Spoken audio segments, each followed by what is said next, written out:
network is. Oh, no punches! I'm real revolutionary right now. Support this man, Black Media. He makes sure that our stories are told. Thank you for being the voice of Black America, Roland. Stay black. I love y'all. All momentum we have now, we have to keep this going. The video looks phenomenal. See, this difference between Black Star Network and Black-owned media and something like CNN. You can't be Black-owned media and be scared. It's time to be smart. Bring your eyeballs home. You dig?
Today is Tuesday, March 5th, 2024. Coming up on Roland Martin Unfiltered, streaming live on the Black Star Network during Tuesday's Trustee Board meeting in Dolton, Illinois. Mayor Tiffany Henyard gets hit with some fiery words. We'll show you what was said and how she responded. The banking industry is fuming after the Biden administration announced the new credit card late fee rules, capping the price at $8.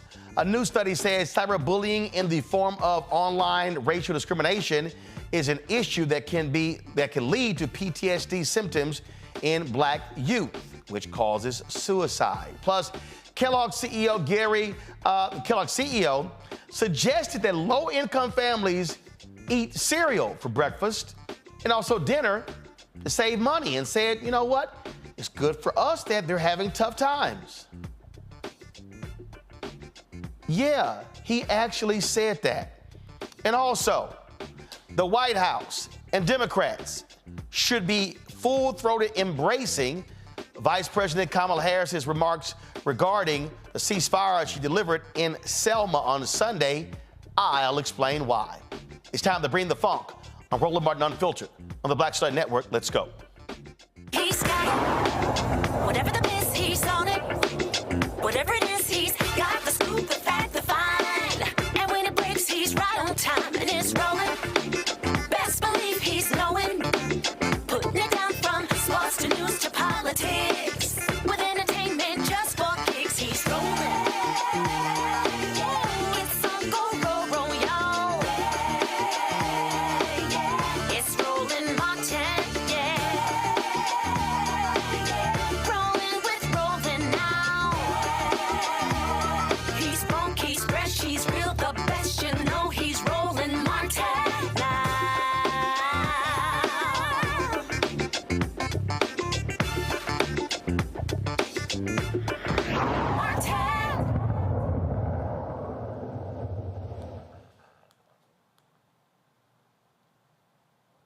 All right, folks. It was pretty wild on Monday in Dolton, Illinois, where they had their monthly board meeting, and citizens, trustees, and the mayor went back and forth. It was, again, absolutely insane.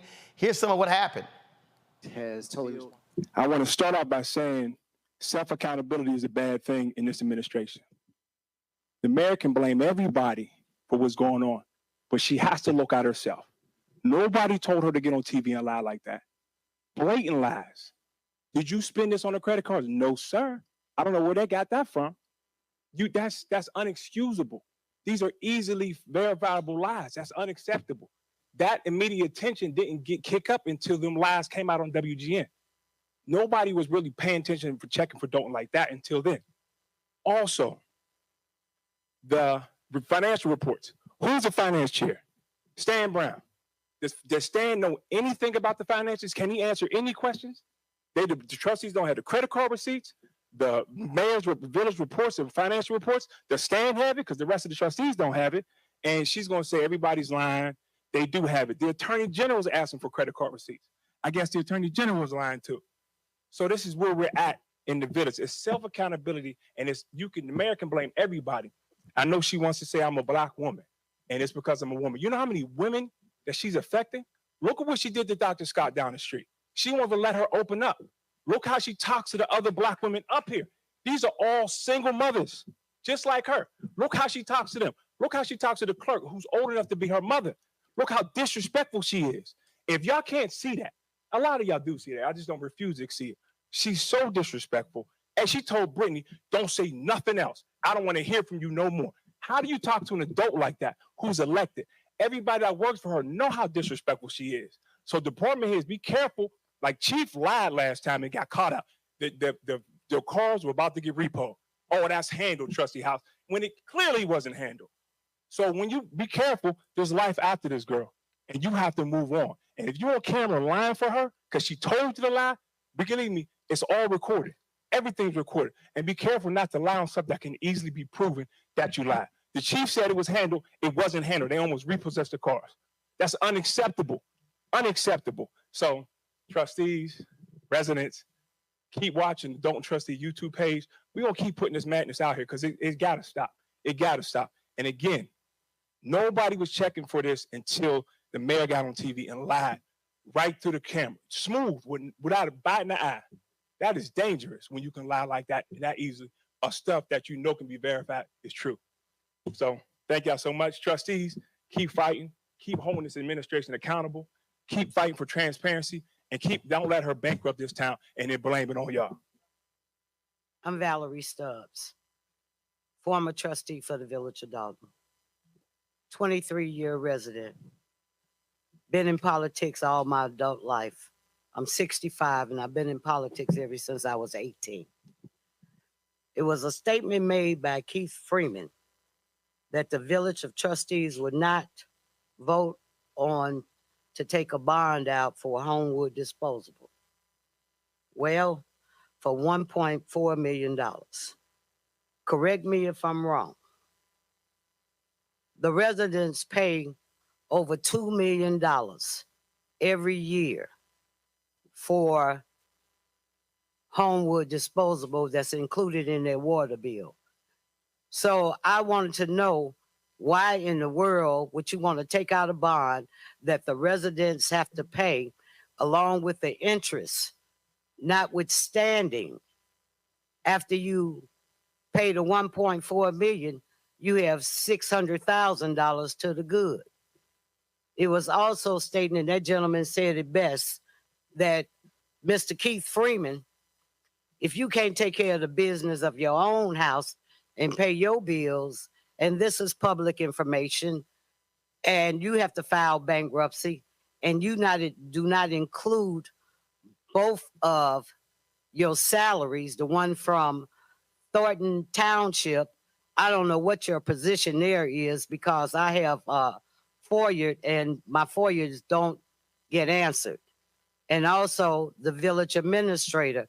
I've asked, are you a village administrator, 1099 or with benefits, or are you just a plain 1099? So today, I'm asking that you either step down or the trustees for the village of Dolton that voted you in to vote you out because you are no good for the residents of this community. Greetings to the citizens, elected officials, and media especially. We need the media simply because there are strategic power outages at certain times throughout these proceedings, just like last week. And denials notwithstanding, we know that's a blatant lie. Secondly, I usually address most of my comments to the audience, but I'm going to talk to Tiffany Henyard and Keith Freeman. Keep my name out of your mouth, okay? Now, unless you want it back, because you will get it back. I'm just letting you know face to face. I'm not going behind your back. I'm telling you to your face, please, we're not on a first name basis. Let's not pretend anymore, okay? We got that? I hope you got that. Next, I couldn't believe I looked at this agenda and saw the word secret squirrel on a freaking, on a professional agenda for a village.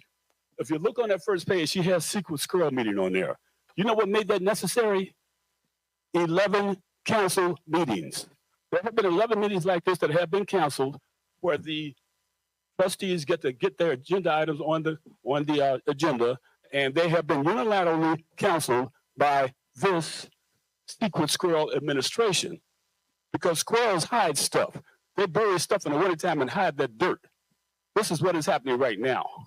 So if you want to put secret squirrel on a freaking agenda, get some help. Secondly, City Hall, this City Hall that we pay for has been shut down 11 times in a row. That's why we have to have those other meetings. We can't even get access to our City Hall. Okay, think about that for a minute. Only because people want to hide their little secret squirrel agendas and then come back and rant and rave and insult people when they bring it up. That is absolutely pathetic. And I was wondering, is the Auditor General aware of what's going on here? If we can get something from get the Auditor General in here, because there is no way all of this paperwork has been, keeps staying hidden. The secret squirrel has buried it. So we need to deal with the secret squirrel's lack of transparency. This is what we got here.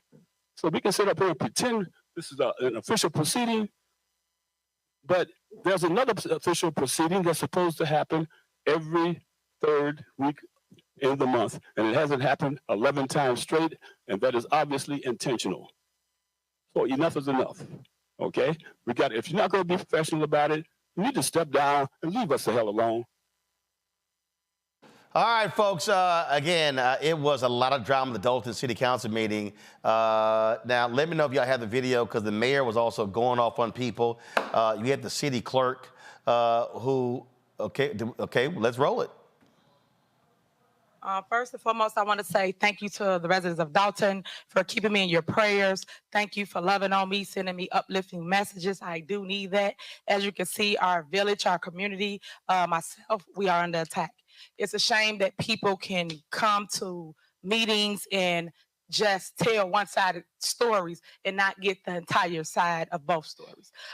In the next week or two, you will hear myself speak to anything anyone has spoken about me, anything anyone has put out there, because it's facts over fiction for me. So I will state facts, I will show receipts, and I will make sure that our community is back together as one, because there's always one band, one sound. And I don't want people to get away from loving on each other, because there's so much hatred in the world that it amazes me how people can get together and come to a board meeting and just have hate in their heart and not love on each other, try to uplift one another. So my goal is to still continue to do that. What I ran for office for, I ran because I was and still am the people's mayor. I would not stop loving on you and providing a way for you.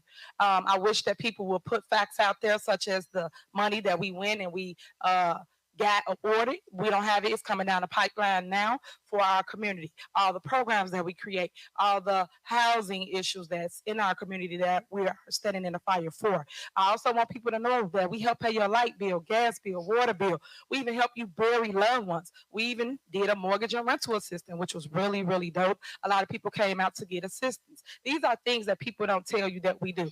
Mental health. You guys know I'm really big on helping people get through whatever that issue is in their life at that moment, because people need help now. They don't need your help when you win or when you're successful. They need you when they're going through their hardship. And that's what I always have done, and I'm going to continue to do. Lead my people, provide a way for them, and go get resources and bring back to community. Because right now, the Black and brown communities are always last to get anything. And right now, today, our communities are first to get things. Folks, but that was some back and forth between the city clerk and the mayor. This was crazy. When could we get a copy of all the ordinances, resolutions, intergovernment agreements, all of that stuff? Oh, I really need copies of the intergovernment. Well, I'm asking, when can we get a copy of all those copies things? of those too. First of all, you have to be specific. The clerk maintains the records of the village. So if there's something specifically you want, just like attorneys and everyone asks, they don't ask for everything. They ask for specific items. I am not to give you all of my records. I am the keeper of the records, okay? You are, and that's not what I'm asking. I'm still talking. Go ahead. Respect. So I'm the keeper of the records. If there's something specific you want, I have no problems turning it over. I have never refused to turn anything over. But to tell me to give all my files to you, that's incorrect. That's incorrect. Okay. That's all. I'm done with that. All right, as long as you're done. All right. I'm asking for every single record that our village had. And when I'm asking for it, that don't mean you give me your originals. That means you make me a copy of them and you give me a copy of everything we're asking for. We've asked for ordinances, resolutions, intergovernment agreements, and you have not gave us anything. He had put it in email, meaning the village administrator has, and myself. We've asked, and you have not gave us anything. So what day can I come down and you make me copies of everything, and then I have what you have? And just a point of reference, everything that you put on the agenda, I never get the original copy of. Let's go back to what I'm asking you. What day can I come and get? I get those? I'm not going to give you every record in my office because I'm the keeper of the records. I maintain the records of this village. Nobody else. I do.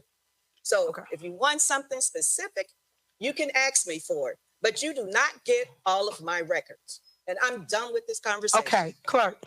You do know that I'm gonna educate you again about the law, and I'll educate the public. The mayor has the right to review any record in our village at any given time, for those that don't know how the rules work. So I'm asking again, the clerk, can I have the records, meaning a copy? You keep the original. I'm not asking for the original. I want a copy of what I'm supposed to check out that you're not allowing me to check out. So are you refusing me the opportunity to come in your office to review all the records, clerk? Are you refusing to allow me to do that, Clerk Key? Because we can go, I come down tomorrow at 9 a.m. But I want y'all to see that it's another side to all this. Y'all see the mess, whatever narrative they put out there. But you see that I don't even get things to do my job as it relates to an ordinance or resolution. Something so simple. You can just email it to me in all honesty. But I don't have it. And I'm asking her if she just went on mute, as you always see. And that's why nothing get done as it relates to them. And then we have to go and fight and go back and forth about, can you FOIA the records?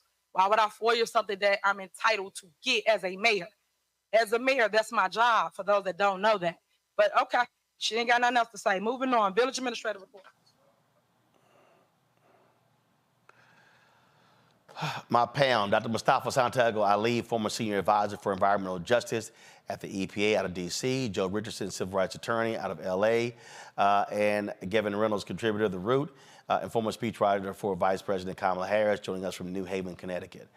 I don't know what in the hell is in the water in Dolton, Illinois, Mustafa, but it's utterly insane.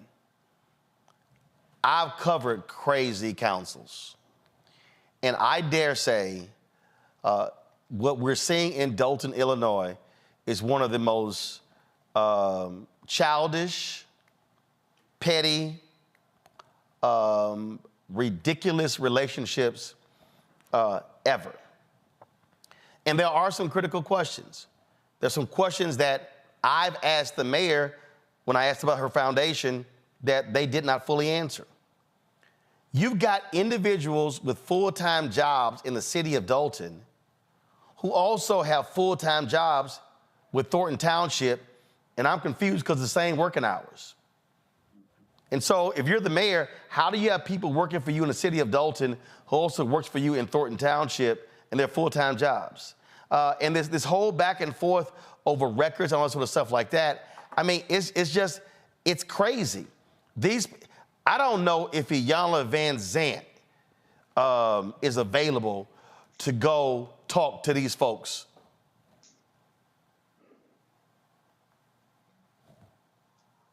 Yeah, there's definitely a lack of governance that's going on there. I mean, I've sat in plenty of city council meetings, I've testified in city council meetings. I've never seen quite like this before. And you know, because there's this lack of respect between the two, it's just creating this larger and larger chasm. But Ida B. Wells once said the way to right wrongs is to turn the light of truth upon them. And I think that there's now a much brighter spotlight, not only on the dysfunction that is happening there, but also there seems to be some ethical, at least, violations, if not something greater that's there. You know, in relationship to people having double and triple jobs that are happening at the same time. And, you know, we really need to have it's unfortunate. Let me frame it that way. I'm saying it is unfortunate, one, that these types of behaviors are playing out, but two, that they're going to have the inspector general come in and actually taking a look at the books, taking a look at how and where resources are flowing. And if there are, you know, any things that are happening in that space that are either illegal or are sort of skirting the law, if you will. So, and then the last point is that it's so unfortunate that we have brothers and sisters who now have this spotlight showing their inability to be able to get, not only just to get along, but to govern in a way. Again, the last part also is that we've now seen these videos now where folks from the community, and of course, we're only getting a snapshot of the community, are saying that they are not happy with the job that is going on. When you are an elected official, your number one responsibility is to make sure that you are meeting the needs of the individuals who put you in office. So now that this bright spotlight that Ida B. Wells once talked about is now on Dolton and on those elected officials and others, the truth will eventually come out. Well, Joe, I asked the mayor a series of questions last week regarding her foundation, and I said, how can a Dolton city employee be the one who sets up a foundation in your name? How can you have other city employees on the board of trustees? And how do you have a city vendor who is also one of the trustees? I specifically asked her and her PR people those questions, and I emailed all of those people except the vendor. Nobody responded. These are people who are getting taxpayer dollars. And see, I love all the people out there that said, oh man, you didn't press the mayor. No, that's why you ask the questions and you hear what they say, but you also hear what they don't say. And the bottom line is this here. The fact that the mayor and her team cannot give me those answers now raises questions about everything she said in the interview with me. Yeah, I mean, it doesn't bode well. I was watching it from a distance, and let me say something. Dolton is entirely too small. I'm in a 70,000 person town. 20,000 people. I'm in a 70,000 person town, and so it's a third the size of my town, and we're not on national news for some stuff like this. That can never be good. And what I hope for the system, because I don't want to see nobody get in trouble. Okay, you know, don't start none, won't be none. I don't want the system to get in trouble. What I'm hoping is all we're talking about is them being petty and them being childish and her being disrespectful. There's something to be said about that, but hopefully that's all it is. The problem is, if you look at the questions that are being asked and not necessarily answered, if you're looking at the sniff and the appearance, at the very least, of impropriety, and if you're looking at the lack of transparency,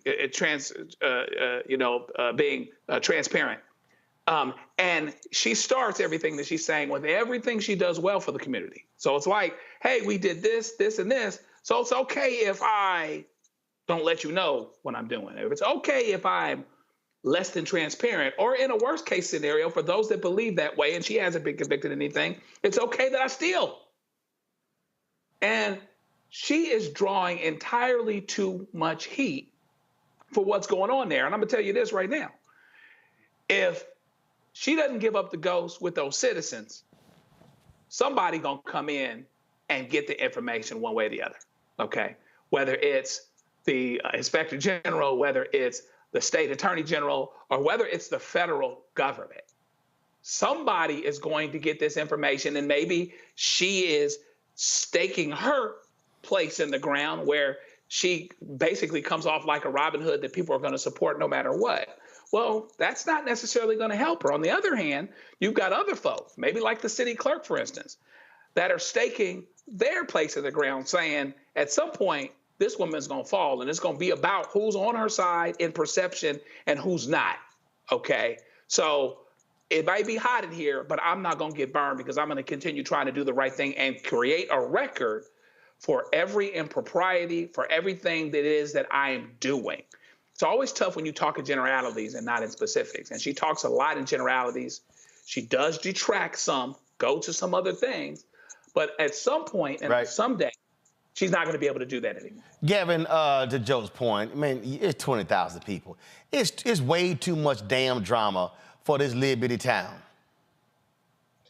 Roland, I think you're so right. And I want to echo what my other two panelists have said thus far. To me, one of the most incredible things about local government is that when you have such a small town like Dolton, for example, residents, when it comes to local government, they trust, in most cases, local government to deliver for their needs, right?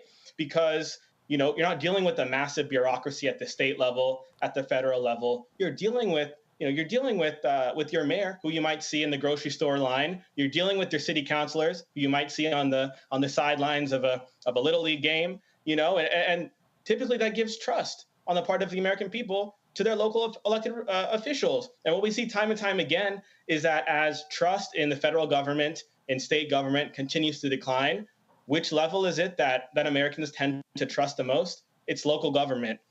It's unfortunate that episodes like these continue to happen. I'm worried that these sorts of occurrences can weaken that trust that Americans have in their local elected officials. And I also want to call out, right?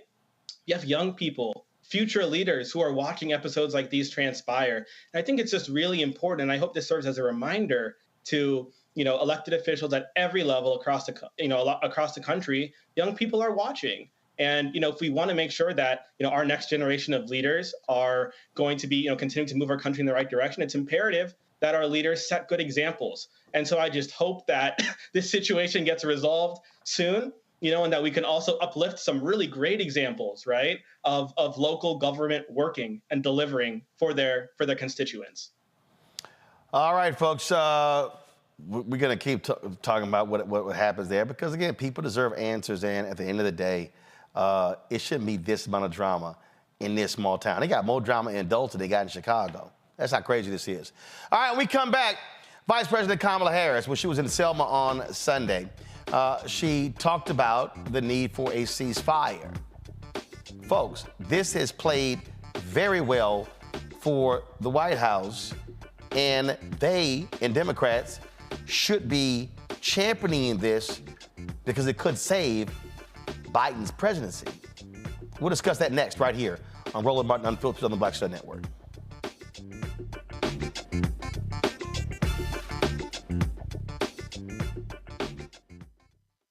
You heard why we're marching, and it's really a launch.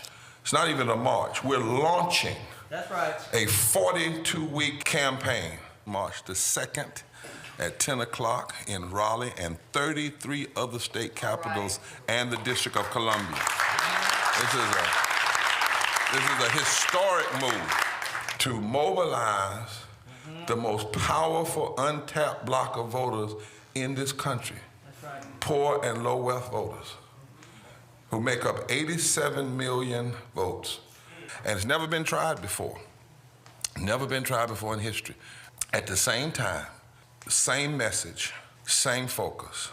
And when that power turns loose, they will not be able to figure out the political calculus. I don't know about you, but I'm ready to shake things up. I'm ready to get up out of the valley. I'm ready for God to put his spirit on us. I'm ready to be used to change this nation. And what we're saying is, can't we come together? Can't we come together around an agenda? You ain't got to like everything about Reverend Barber. You don't have to like everything about Sangria. You don't have to like everything about Long Choir. But can we come together and say, it's time to end poverty as the fourth leading cause of death? It's time to have $15 and a living wage indexed with inflation. So every time inflation goes up, the minimum wage goes up. It's time to have health care for all. It's time to fully fund public education. Can't we come together? It's time to protect women's right to women's health. It's time to have affordable housing for everybody. It's time to stop the proliferation of guns. Ain't no way folk ought to be able to have more guns than they have food, more guns than they have meat on their table. That makes no sense. Isn't it time for division to be ended and love to take over? Can't we organize around that? Look at your neighbor and say, neighbor, I don't need to like everything about you, but can't we organize for power? Can't we stand for justice? Can't we love everybody for just a little while? Can't we come up out of the valley? Can these bones live?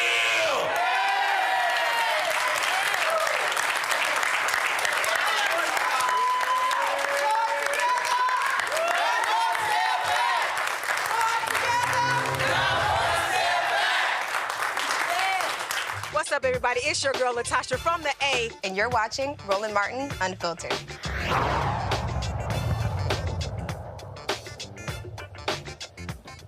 NBC News reported that the original comments that Vice President Kamala Harris was going to state in Selma regarding the ceasefire between Israel and Hamas was a lot stronger than what she delivered. For those who missed it, this is what the VP said on Sunday. What we are seeing every day in Gaza is devastating. We have seen reports of families eating leaves or animal feed, women giving birth to malnourished babies with little or no medical care, and children dying from malnutrition and dehydration. As I have said many times, too many innocent Palestinians have been killed. And just a few days ago, we saw hungry, desperate people approach aid trucks, simply trying to secure food for their families after weeks of nearly no aid reaching northern Gaza. And they were met with gunfire and chaos. Our hearts break for the victims of that horrific tragedy and for all the innocent people in Gaza who are suffering from what is clearly a humanitarian catastrophe. People in Gaza are starving. The conditions are inhumane. And our common humanity compels us to act. As President Joe Biden said on Friday, the United States is committed to urgently get more life-saving assistance to innocent Palestinians in need. Yesterday, the Department of Defense carried out its first airdrop of humanitarian assistance, and the United States will continue these airdrops. And we will work on a new route by sea to deliver aid. And the Israeli government must do more to significantly increase the flow of aid. No excuses. They must open new border crossings. They must not impose any unnecessary restrictions on the delivery of aid. They must ensure humanitarian personnel, sites, and convoys are not targeted. And they must work to restore basic services and promote order in Gaza so more food, water, and fuel can reach those in need. As I have said repeatedly since October 7, Israel has a right to defend itself. And President Joe Biden and I are unwavering in our commitment to Israel's security. Hamas cannot control Gaza. And the threat Hamas poses to the people of Israel must be eliminated. Hamas is a brutal terrorist organization that has vowed to repeat October 7th again and again until Israel is annihilated. Hamas has shown no regard for innocent life, including for the people of Gaza, who have suffered under its rule for almost 2 decades. And Hamas still holds dozens of hostages for nearly 150 days now. Innocent men and women, including American citizens, who were brutally taken from their homes and from a concert. I will repeat, the threat of Hamas poses to the people of Israel must be eliminated. And given the immense scale of suffering in Gaza, there must be an immediate ceasefire. For at least the next 6 weeks, which is what is currently on the table. This will get the hostages out and get a significant amount of aid in. This would allow us to build something more enduring, to ensure Israel is secure, and to respect the right of the Palestinian people to dignity, freedom, and self-determination. Hamas claims it wants a ceasefire. Well, there is a deal on the table. And as we have said, Hamas needs to agree to that deal. Let's get a ceasefire. Let's reunite the hostages with their families, and let's provide immediate relief to the people of Gaza. Folks, here we go to my iPad. This NBC News story said the original draft was sent to the National Security Council for review, was, quote, was harsher on Israel about the dire humanitarian situation in the Gaza Strip and the need for more aid than were the remarks she ultimately delivered. They also say in here that 2 of the U.S. officials said the initial draft specifically called out Israel more directly about the need to immediately allow additional aid trucks in. One of them described Harris's original language as strong but not controversial. But her communications director, Kirsten Allen, said the vice president felt it was important to address the dire humanitarian situation in Gaza given recent developments and to reiterate our administration's call on Hamas to accept the terms of the hostage deal. So what you hear folks saying is, well, they didn't soften, but that was a change in tone, if you will. Gavin, you were a speechwriter for the vice president, and I want to get your just overall thoughts, on the speech. But this is a prime example of why Vice President Kamala Harris is an asset to this ticket. And if I'm the White House, and if I'm the Democratic Party, I am sending the message to the entire apparatus that her doing what she did was on point. The reality is this administration is losing in November because the coalition that elected Biden, the coalition that elected Obama to 2 terms, was in many ways driven by young people, driven by African Americans. And the Biden folks must understand that there is no way they are going to get those folks' vote unless this took place. And so Selma was the right place at the right time, and the vice president absolutely was on point. Your thoughts? She was absolutely on point, Roland. And I think the beginning of that clip where you just saw that imagery of the vice president standing, at the foot of the Edmund Pettus Bridge. I actually interned for John Lewis during college. He and the vice president are two of my greatest heroes. And so when I see that imagery and when I think about what that means, and I think about how the vice president spoke truth to power on Sunday, there is no better messenger for that message than the vice president. In my time when I was with the vice president, I saw what many people who have been with her for decades have seen, which is that Vice President Harris is one of the fiercest fighters for justice and for freedom that we have. And this hasn't just started during her time in the White House as vice president. This is going back to her days in San Francisco, going back to her time as a United States Senator, going back to her time even as Attorney General of California, as she's been speaking up for the issues that matter: dignity, respect, human rights. And it's what she's doing now as vice president. On that issue, on so many others, on voting rights, which of course was what she was there primarily to speak about on Sunday, on reproductive freedom. She's so smart in seeing the connections between all of these issues. She and the rest of the administration recognize, and certainly the campaign recognizes, that she is one of the most effective ambassadors and messengers on these issues. And it's going to be important moving forward for the vice president to continue to shine. And I think we're seeing the White House, we've seen the campaign recognize that the vice president shines anytime she goes out there.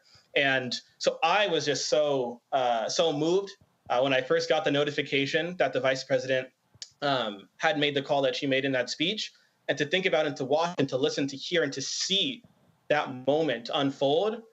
I can only imagine what it must have been like to be there in person, but certainly to watch from afar was a moment of pride.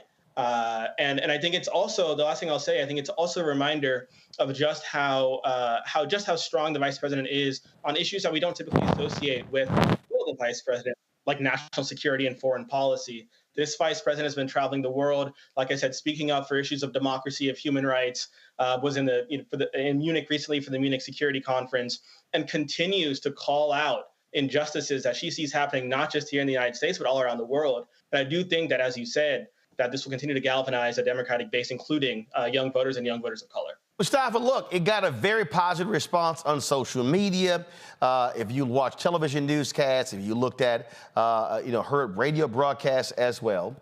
And again, for the president and many of his spokesmen, they have been resisting using the phrase ceasefire. In fact, they often said, don't even bring that up. But the fact of the matter is this here: an increasing number of people are looking at what Israel is doing, and Israel is saying, well, you've got Hamas, they're using these people as shields, but you cannot expect people to be silent when more than 25,000 Palestinians have been killed, many of them children. And so for the vice president to say, Hamas, it's now in your court, accept this ceasefire, it needed to be said, Mustafa, now. Yeah, without a doubt. I mean, the vast majority of Americans are asking for that because it's common sense. And unfortunately, the administration, for whatever reason, has been moving away from common sense sorts of sets of actions and language that resonates with everyday people. You know, as you said, it's 31,000 folks who have actually lost their lives there in Gaza. I forget, it's a third of them are children. I believe you referenced that. 70,000 folks have been injured. And we know there's another 10,000 that are still underneath of the rubble. So to not ask for a ceasefire means that you are not embracing your humanity. What I appreciated about what the vice president shared is because she hit the relevant points that were so incredibly necessary. It was not only about the ceasefire, it is also about honoring the tragedy that happened on October the 7th. It is also about helping people to understand the dynamics that are playing out on the ground.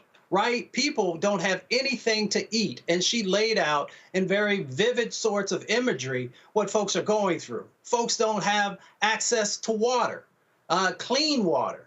So not only can they not hydrate their bodies, but also they're dealing with a situation in relationship to the medical services that they can't even clean the wounds properly, let alone with the medicines that are necessary, but just to be able to scrub and get the dirt and other types of things out. So the vice president is your star player. She has always been your star player, and they have refused for whatever reason to not allow her to be in the forefront, to make sure that the spotlight was on her, because she knows how to articulate a message. But not only does she articulate a message from a political paradigm, if you will, she is also a Black woman. And she is a Black woman who understands the disproportionality that continues to happen in relationship to policy, both domestic policy and international policy.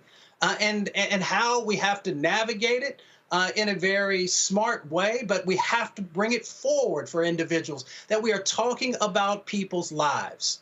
And every day, when people turn on their television, when they look on their phone, they're seeing the bodies piling up one after the other. They're seeing the babies that have been killed. They're seeing the mothers who are wailing because of what's going on. And she was able to bring that forward in a way to say that there is a set of actions that we can do that can help people to heal.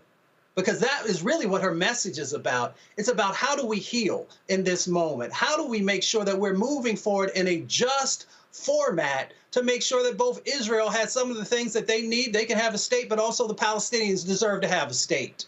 And all of that was wrapped up in those brief but powerful words that she shared. So I hope the administration will become wiser and make sure that she has the ability to articulate important messages on a number of issues. She also resonates with young people. She resonates with folks of color. She resonates with women. So the question is, are you going to support your star player? Joe, at the Selma 50, the 50th anniversary of Bloody Sunday, that was 9 years ago. Diane Nash, one of Dr. King's lieutenants, she was there. And there was a moment when everyone was going to walk across the Edmund Pettus Bridge. President Obama was there, First Lady Michelle Obama, former President George W. Bush, First Lady Bush as well. And Diane Nash said, absolutely, I will not march with a warmonger. This is what she told me in an exclusive interview. It was quite an experience. Back 50 years ago, it never crossed our minds that 50 years in the future, we'd be commemorating that day. I was not happy with the fact that there was not a seating section that would have been reserved for the foot soldiers, people who actually crossed the bridge 50 years ago. I refused to march because George Bush marched, was in the photograph. So you didn't, they grabbed you, but you didn't walk over with? No, I did not, when it was apparent that he was going to be part of it. I think the Selma movement was about nonviolence and peace and democracy, and George Bush stands for just the opposite, for violence and war and stolen elections and excuse me. His administration. There you go. And George Bush's administration had people tortured. So I thought that this was not an appropriate event for him. I'm also concerned that the legacy of the Selma movement. So the thing here, Joe, we're talking about Selma, Dr. King, Andrew Young, Hosea Williams, John Lewis. And so it was a proper place for the vice president to make those remarks. And we understand the president's reluctance to go there. He has not told Netanyahu that we're not going to send you weapons. We're continuing to do that. But they must understand that this is having a dramatic impact on the election. And Netanyahu don't give a damn about Biden-Harris. He wants Trump back in the White House. In fact, I'm going to pull this up. Give me a second. Just to contrast what the vice president said with what Donald Trump said today. If you want to understand the difference between the two, Donald Trump told Fox News, go to my iPad, you've got to finish the problem. You had a horrible invasion that took place that would have never happened if I was president. First of all, that ain't true. The fact of the matter is this here. If Trump becomes president, he's going to tell Israel, bulldoze them. There will be no restraints. And so Biden must understand he's got to recalibrate if he wants to have a second term.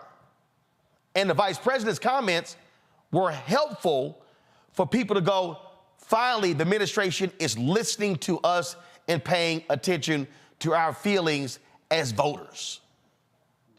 Yeah, this is a big batch eliminate here. There's this argument that Kamala Harris somehow isn't as relevant, is less than popular. She's had issues with her staff. This and that is the case, and she's the weak link or whatever else.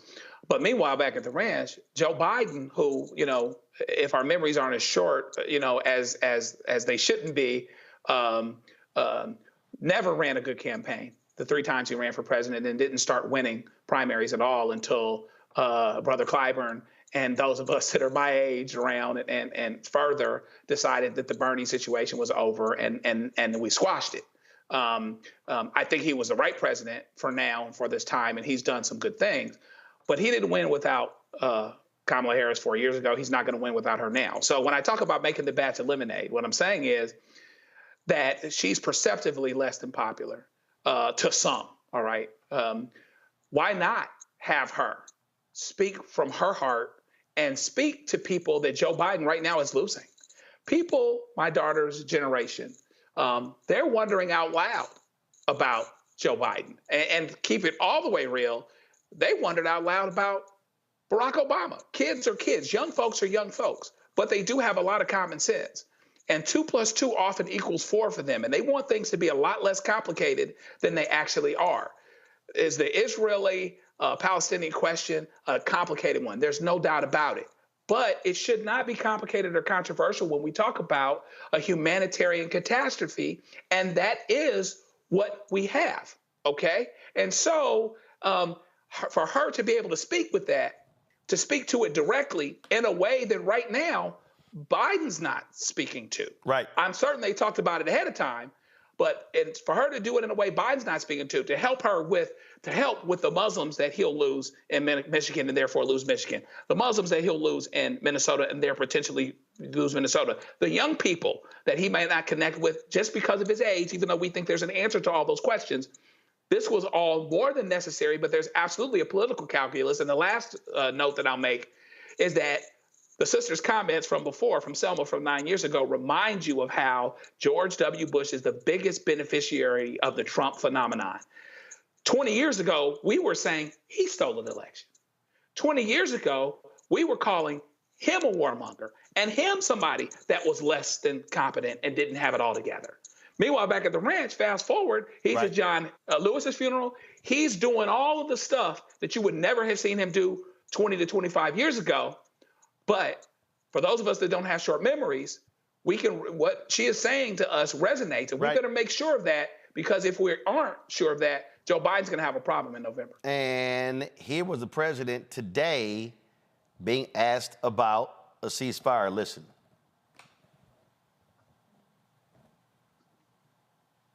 See if we get to play. All right. Having some issues here. Give me 1 second. Let's let it see if it go through again. All right. Let me see if I can reboot it. Hold on. Let me try to get this to play again. All right. Give me 1 second. It's a short sound bite. Because Ramadan. But here we go. Expire. Because Ramadan, if we get into a circumstance where this continues through Ramadan, Israel and Jerusalem getting together, it could be very, very dangerous. So he wants the ceasefire to happen before Ramadan. Again, the Think about it. This president has not even talked openly about ceasefire.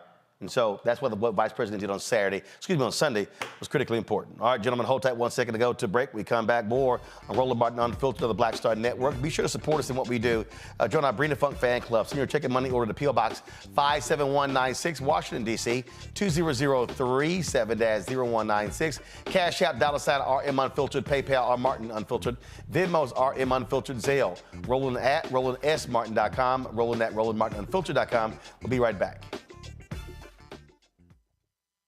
Hatred on the streets, a horrific scene, a white nationalist rally that descended into deadly violence. White people are losing their damn minds.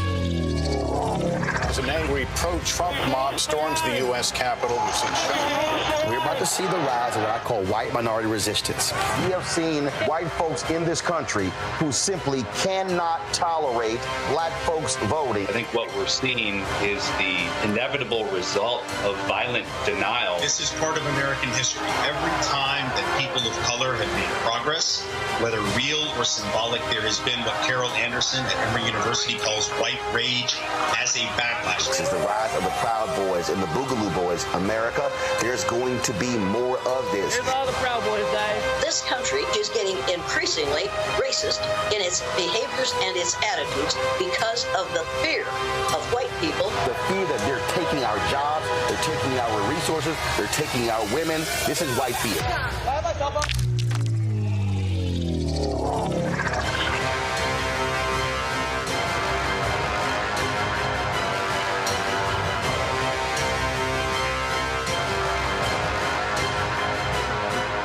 Next, A Balanced Life with me, Dr. Jackie. Just who do you think you are? And maybe more importantly, who is it that you think you're trying to please?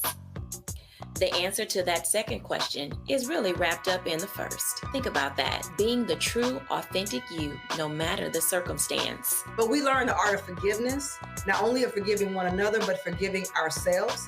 And we also learn how to love ourselves so that we can love each other. That's next on A Balanced Life, here on Black Star Network. Hi, this is Reggie Rock Pfeiffer with you're watching Roland Martin, unfiltered, uncut, unplugged, and undamn believable. You hear me?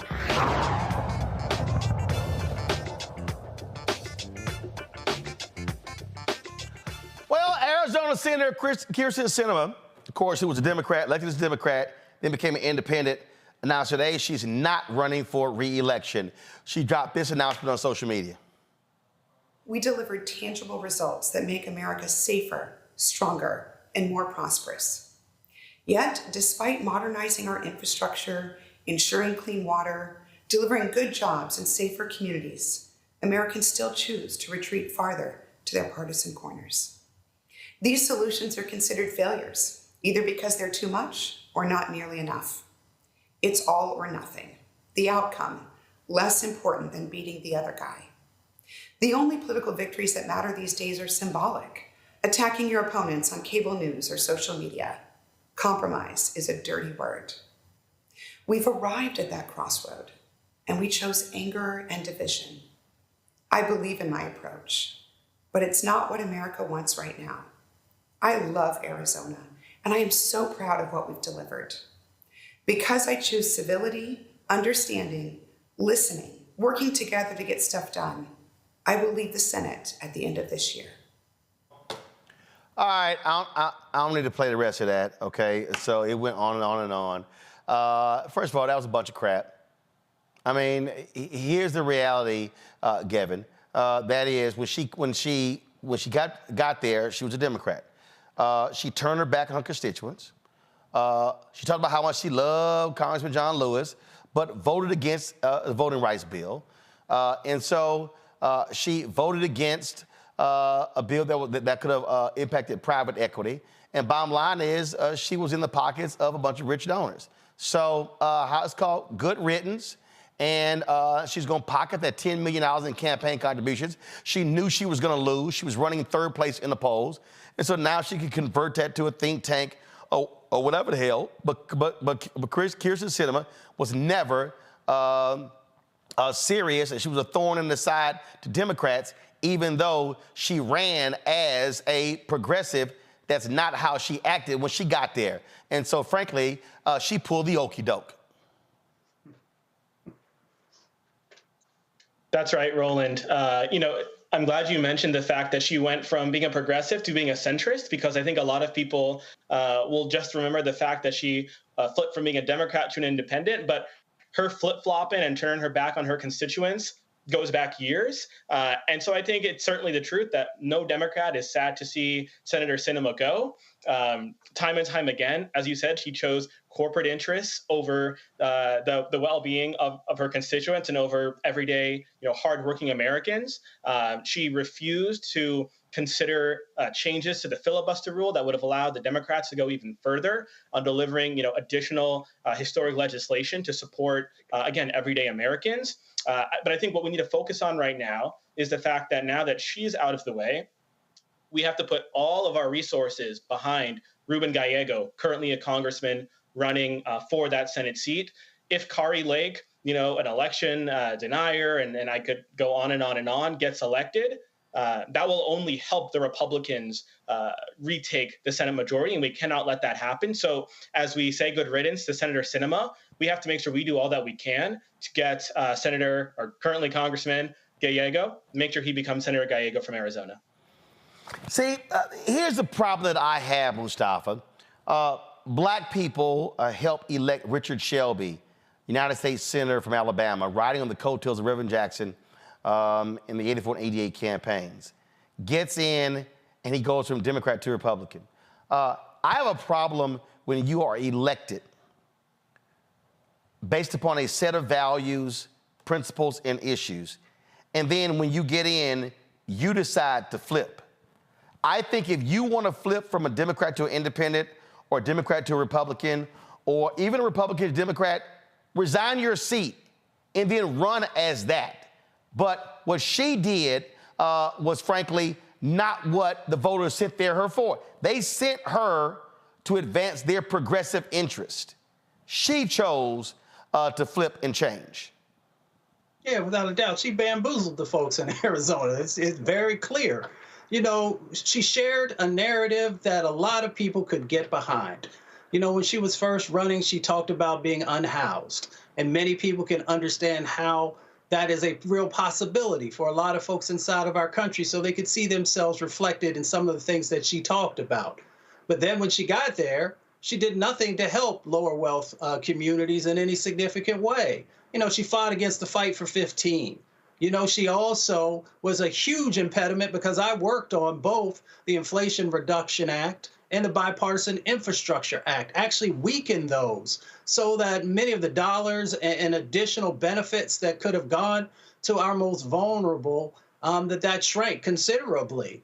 So, she labeled herself as someone who was of the people, from the people, and could relate because she had gone through the things that many people have gone through, and then she just changed up on folks. It's like in The Wizard of Oz, when you actually pull that curtain back and you see that the wizard is not whom you thought the wizard was. So, once again, as folks have shared, she's not going to be missed. But we also understand there's some interesting dynamics that are going on in Arizona, and folks, need to get educated on whom they should be voting for, and then making sure they're showing up and casting their ballot to make sure that we actually have someone who actually cares about everyday people, especially our most vulnerable communities. Yeah, Joe, I mean that vote against $15 an hour was an absolute joke. And the bottom line is she got in there, got a taste of power, and then all of a sudden started collecting those lobbyist checks. And hell, she barely would have town hall meetings and talk with constituents back home. Talking about a metamorphosis. She started off with the Green Party. It ain't like she started off as fairly liberal and then she moved over a little bit, but definitely. No, she was with the Green Party. She was all the way over there, okay? And there were some expectations that came with her running as she did and how she was positioned. But to the point that was made, once she got there, she absolutely flipped, among other things. She didn't hold corporations and rich people accountable as it pertains to raising taxes. And it's one thing to be pragmatic. You know, we can go back in our history, you know, liberal lions like Maxine Waters and Ron Dellums. And, you know, sometimes they supported things that they weren't crazy about, right? Because those are the things that they could get done. But nobody questioned where they were fundamentally politically. They didn't change with the weather like she did. And ultimately, what she did was she did a political calculus. She's got money in the bank, and she knows she wasn't going to lose. Her path, she wasn't going to win. Her path she needed Republicans because she wasn't going to get as many Democrats. And there's a question as to how real of an independent she was. So she looked at all that, saw that she was going to lose, saw that she would have less power having lost. She could step out, not run again, frankly, keep the money and go on to the next program. But at the end of the day, it wasn't about her choosing civility and all these other things. No, you were a chameleon, you changed, and while your party is moving towards the future, you moved back toward the past, and they weren't having it. That's why Ruben Gallego was running at all, and that's why it was almost a virtual certainty that she was going to lose. The numbers weren't there, and that's why she did what it is that she did. But yes, she flipped on a whole lot of things that she shouldn't have, didn't show herself to be a true Democrat much at all when it came down to it. It's one thing if she was a moderate to begin with. That's not what she was. We can deal with that. Those have their own frustrations, but maybe you get some things done, at least with people knowing where you stand. And at the end of the day, I can disagree with you, but if I don't know where you stand, that's even worse. And that's the fundamental problem she had, because ultimately we just didn't know who the hell she was. Oh, and there you go. All right, folks, I got to go to a break. We come back. We're going to talk about capping bank fees. Also, we'll talk about online bullying, how it has tremendous negative impact on our kids. You're watching Roland Martin Unfiltered right here on the Black Star Network.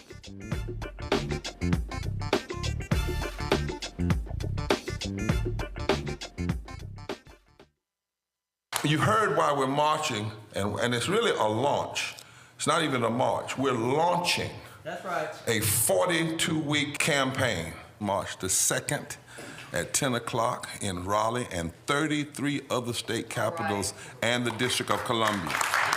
This is a historic move to mobilize the most powerful untapped block of voters in this country. That's right. Poor and low wealth voters who make up 87 million votes.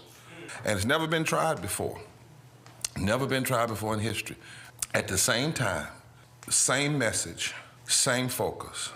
And when that power turns loose, they will not be able to figure out the political calculus. I don't know about you, but I'm ready to shake things up. I'm ready to get up out of the valley. I'm ready for God to put his spirit on us. I'm ready to be used to change this nation. And what we're saying is, can't we come together? Can't we come together around an agenda? You ain't got to like everything about Reverend Barber. You don't have to like everything about Sangria. You don't have to like everything about Long Choir. But can we come together and say, it's time to end poverty as the fourth leading cause of death? It's time to have $15 and a living wage indexed with inflation. So every time inflation goes up, the minimum wage goes up. It's time to have health care for all. It's time to fully fund public education. Can't we come together? It's time to protect women's right to women's health. It's time to have affordable housing for everybody. It's time to stop the proliferation of guns. Ain't no way folk ought to be able to have more guns than they have food, more guns than they have meat on their table. That makes no sense. Isn't it time for division to be ended and love to take over? Can't we organize around that? Look at your neighbor and say, neighbor, I don't need to like everything about you, but can't we organize for power? Can't we stand for justice? Can't we love everybody for just a little while? Can't we come up out of the valley? Can these bones live?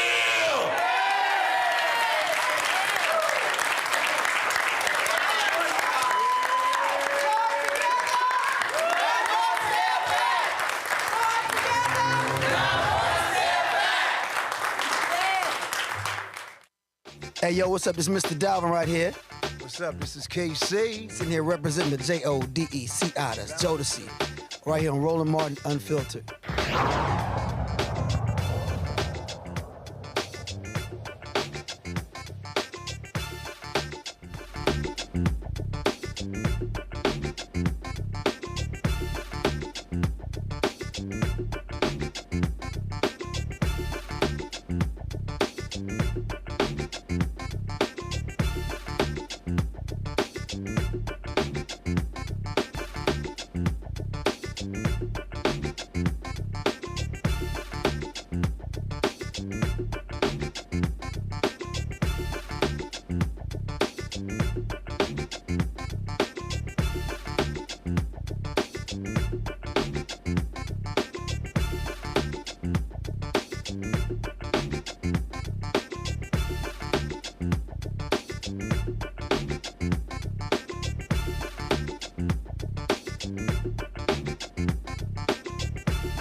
The suicide rates of black youth, folks, has increased dramatically over the last 20 years.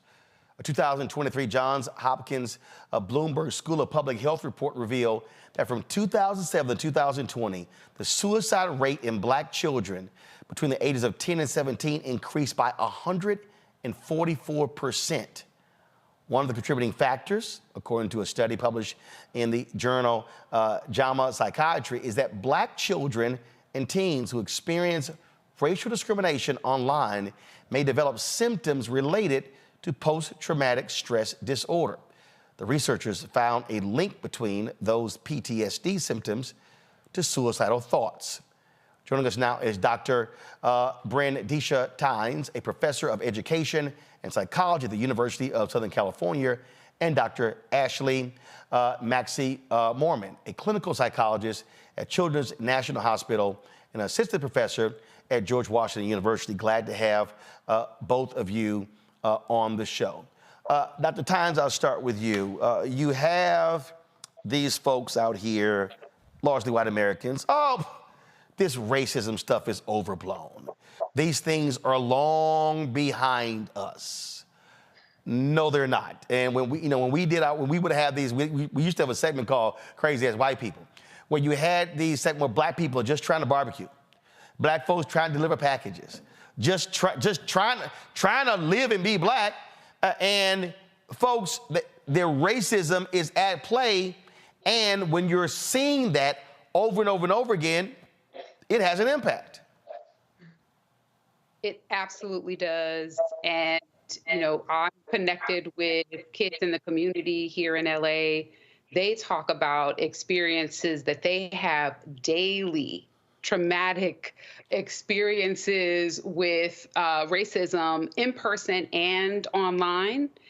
And I've been studying this topic for more than 20 years, and we've seen a dramatic increase in online racism over the past 20 years.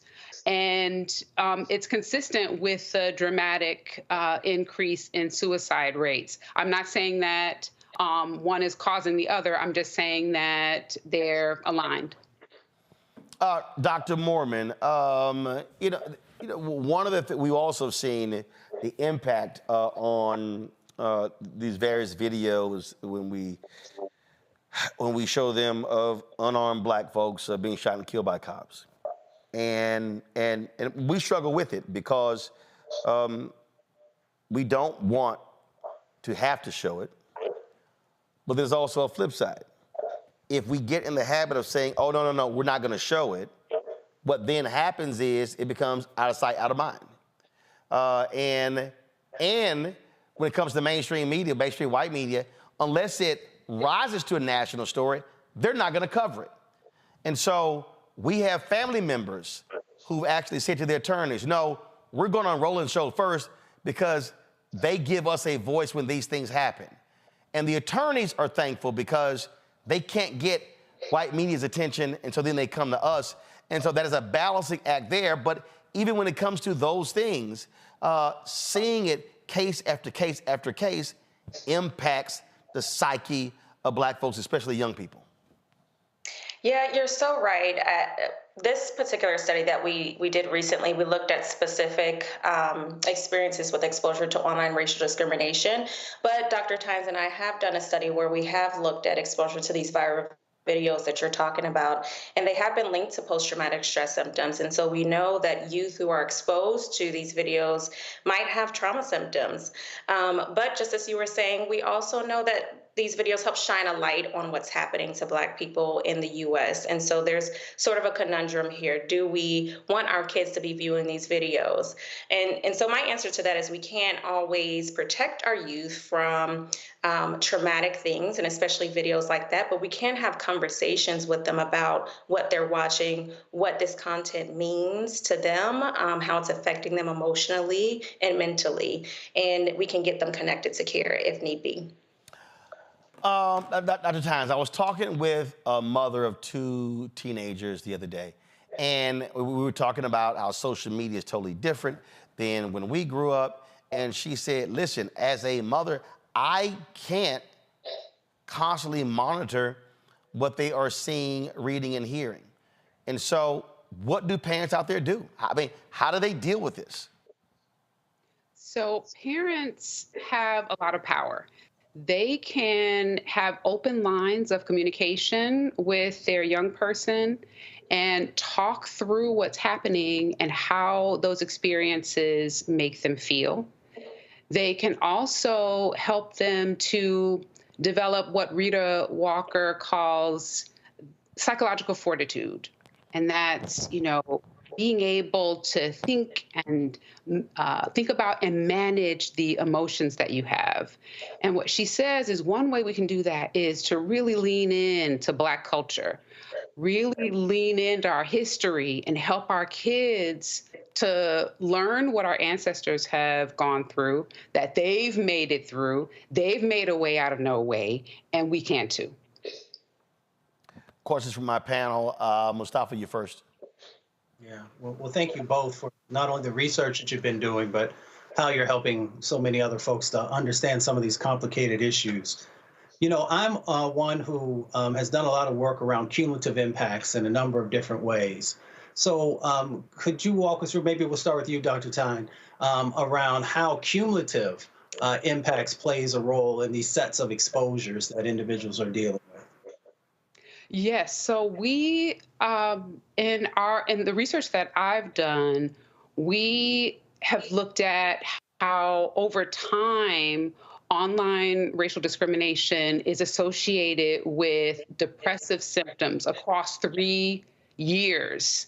And we haven't looked at suicide ideation, but we know from longitudinal studies that there is an impact over time from having these experiences. And when we think about kids reporting that they're seeing lynchings online, they're seeing people call for the genocide of Black people. They're seeing people say Black people shouldn't have the right to vote. Seeing Black folks represented as monkeys, right? And so over time, that impacts your mental health. It impacts academic outcomes and a host of other outcomes for Black children. Thank you. And I'll add to that what we do know about suicide and the trajectory of suicide is that for most kiddos from early childhood through adolescence, suicide thoughts and behaviors are low, obviously, for most kiddos. But we do know for those kiddos that are experiencing higher rates of suicidal thoughts and behaviors, another trajectory, a typical one is early onset during early childhood, so as young as 3 to 5 years of age, and steadily increasing suicidal thoughts and behaviors.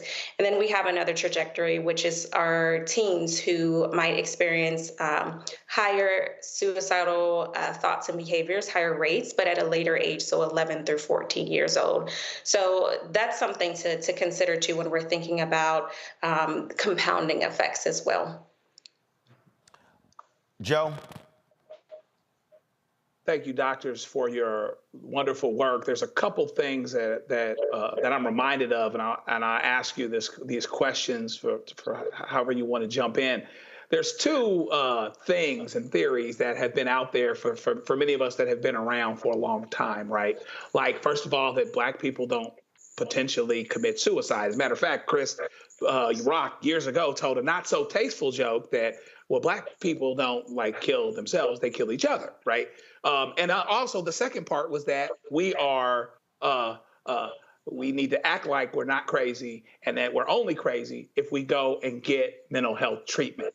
This seems to buck both of those. And so what I want to know is how well of a job are we doing rebutting this stigma that because we could go through PTSD because of what we see online, because of what we deal with.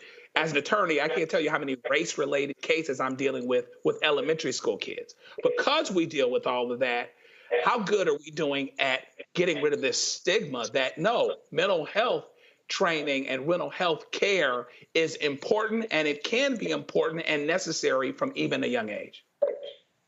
You know what I'm really proud of with Gen Z is that they prioritize their mental health. And I think they are sort of, in many ways, leading the way towards us, there being less stigma attached to getting mental health care. On TikTok, people, are talking about their therapists and kind of normalizing getting care for themselves. And so I see a new way being paved in the Black community through these younger, even millennials as well, sort of helping us to think about, to normalize mental health care. I agree with Dr. Tynes. TikTok has some amazing videos that are exposing our youth to mental health care. I also feel like it starts in the home. I think it's really important for parents, grandparents, aunts, uncles to be talking to young kiddos about their mental health. It's even as simple as just validating their feelings at a very early age, allowing them to feel their feelings and making space for that. And also just really creating safe spaces for kids throughout the age from early childhood to adolescence to share what they're thinking and how they're feeling with parents or grandparents or whoever is their caregiver. So I think starting in the home is also really important. Kevin? I'm sorry, go ahead. We need our churches, our mosques, some of our, our schools to normalize, therapy for our kids as well. And we want young people to have culturally competent therapists. We're not advocating just for therapy in general, but a culturally competent therapist who understands racism and how it can impact people, and they can help our young people kind of develop I call it a force field around themselves that kind of buffers them against some of the negative race-related experiences that they have. Gavin? Doctors, I want to echo the gratitude that my co-panelists have expressed for you both. I think seeing you both reminds me of the importance of representation, because the light that you both are shedding on this issue and that Black clinicians in other areas have shed on other health disparities, we really have you to thank for all of that. And so I want to just offer my gratitude. So when I think about this issue, I can't help but think about other instances in which we see the clinical impacts of racism. And one of those areas is the maternal mortality crisis. I had the honor to work for Vice President Kamala Harris, and she has been a vice president who has made this issue a national priority, bringing doulas to the White House to discuss this issue and uplifting it in other ways. So I wanted to know, are there other, and on that issue, right, when it comes to maternal health, we've seen studies that have shown us that even controlling for socioeconomic status, Black women still suffer disproportionately when it comes to pregnancy-related complications. So I want to know, are there other sort of clinical markers of racism that you all have come across in your research besides, say, mental health or maternal mortality? So I'll speak to that for a bit. I think there are many studies looking at physiological effects of online racism, well, specifically offline racism, exposure to racial discrimination in offline settings. There's not really anything at all, at least that we've seen right now, looking at online racism and that impact on physiological health. But we do know for sort of that traditional in-person racial discrimination, there are links to cardiovascular effects. And there are other biomarkers that help to identify stress and how that's happening in real time in the body for Black people that are exposed to online or to offline racial discrimination.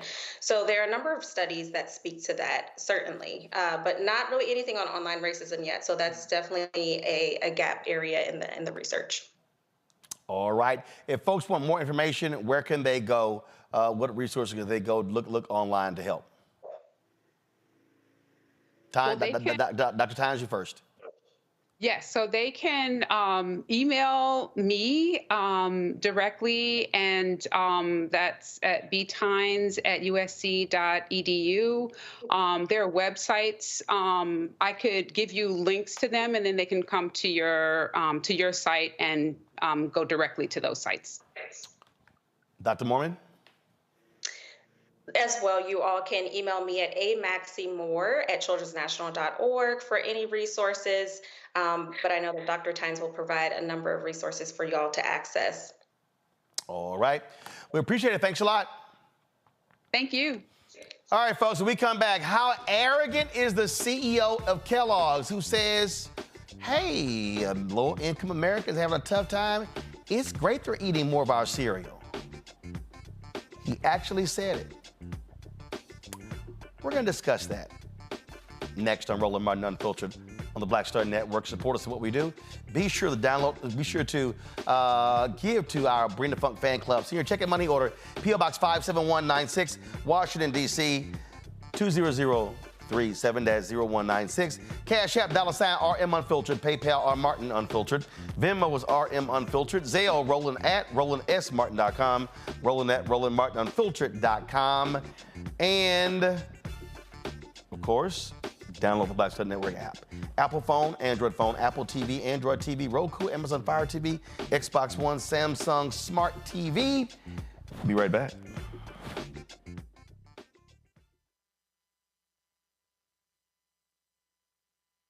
When you see Trump with Putin, as I have on a few occasions, he's like the 12-year-old boy that goes to high school and meets the captain of the football team. Look at that pathetic, broken little boy standing next to Putin. It is really creepy. It's really creepy. This idiot saluted a North Korean general. This is an open letter to the Trumpers, to the MAGA crowd.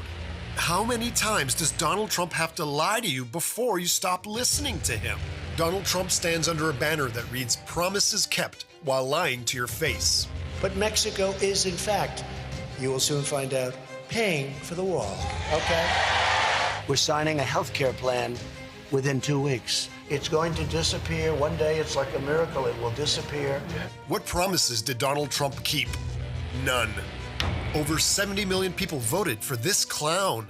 How did a man whose companies have had 6 bankruptcies sell himself to you as a great businessman while having so many bankruptcies? Oh, I remember why you think he was a great businessman. Because you saw it on TV. Do you believe everything you see on TV? Do you think Tom Cruise is really a fighter pilot for the Navy? Do you think Matt Damon is really a secret agent assassin with amnesia? But you believed Donald Trump was a great businessman because of a reality TV series featuring Gary Busey and Dennis Rodman? Do you find it odd that these are Donald Trump's political allies? Do you find it odd that these are dictators that Donald Trump repeatedly praises? And Kim Jong-un I had a good relationship with. He's a tough, smart guy. What is it that you like about Donald Trump? Do you like how he talks about veterans? He's a war hero because he was captured. I like people that weren't captured, okay? I hate to tell you. Do you like how he talks about women? When more than 25 women accuse Donald Trump of rape or sexual assault, are they all lying? Are they part of the deep state? Your donations are not funding a presidential campaign. They are funding the world's most expensive criminal defense fund. If Donald Trump was such a great deal maker, how come he never got Mexico to pay for the wall? How come he never delivered a health care or infrastructure plan? What happened to those deals? All the January 6th insurrectionists gave their loyalty to Trump, so why did he leave them in prison? Why didn't he pardon any of them? He found time to pardon Jared Kushner's daddy. Trump only cares about Trump. And Trump's running for president to stay out of prison. How long are you going to be his sucker? How long are you going to be a weak, pathetic, lost follower? How long? Cock-a-doodle-doo, folks. I'm Donald Trump. Don Winslow does not accept donations, but we would be grateful for your retweet. We have 300 million views and are growing every day. This is Essence Atkins. Mr. Love King of R&B, Raheem Devon. It's me, Sherry Shepard, and you know what you watch. You're watching Roland Martin, Unfiltered.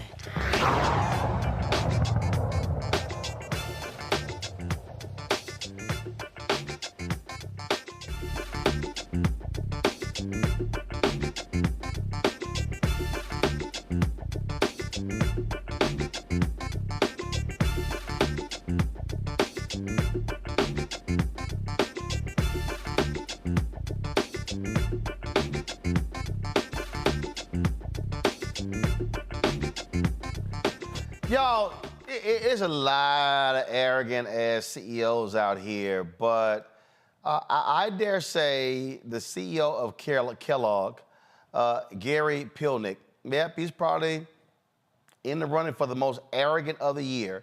He was on CNBC's talk show Squawk on the Street when Carl Quintanilla asked him about Kellogg's cereal for dinner advertising. Listen. Big piece in the Journal today, just looking at the share of income going to food and sort of exploring the idea that it's hard to find eras in which food prices actually retrench and stay down. Talk about what you said today at CAGNY. Oh, Carl, thanks for having me. I really appreciate it. When we think about our consumer under pressure, there's things that we could do, but most importantly, what this category could do. The cereal category has always been quite affordable, and it tends to be a great destination when consumers are under pressure. So some of the things that we're doing is first messaging. We got to reach the consumer where they are. So we're advertising about cereal for dinner. If you think about the cost of cereal for a family versus what they might otherwise do, that's going to be much more affordable. The other places that we like to go is we talk about making sure we have the right pack at the right price in the right place. So having a different size pack that'll have a different price point, that'll take some pressure off the consumer while they're shopping. So those are some of the things that we're doing. But in general, the cereal category is a place that a lot of folks might come to because the price of a bowl of cereal with milk and with fruit is less than $1. So you can imagine why a consumer under pressure might find that to be a good place to go. Right. I'm all for innovation and marketing, but the idea of having cereal for dinner, is there the potential for that to land the wrong way? We don't think so. In fact, it's landing really well right now, Carl.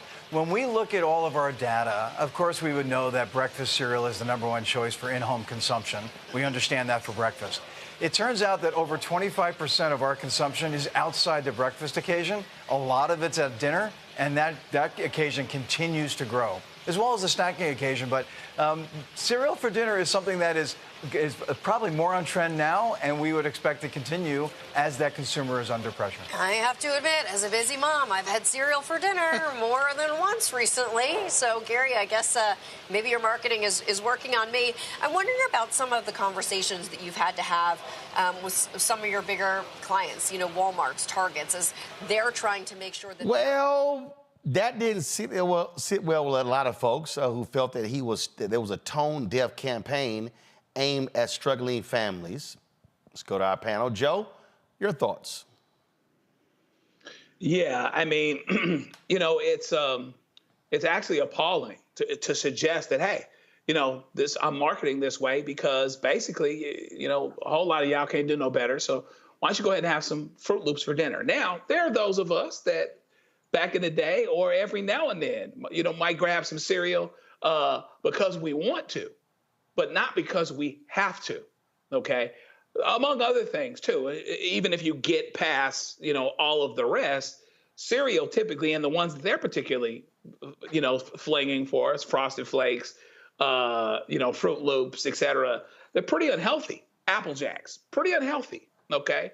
And so what you're encouraging is an unhealthy option that happens to be cheap.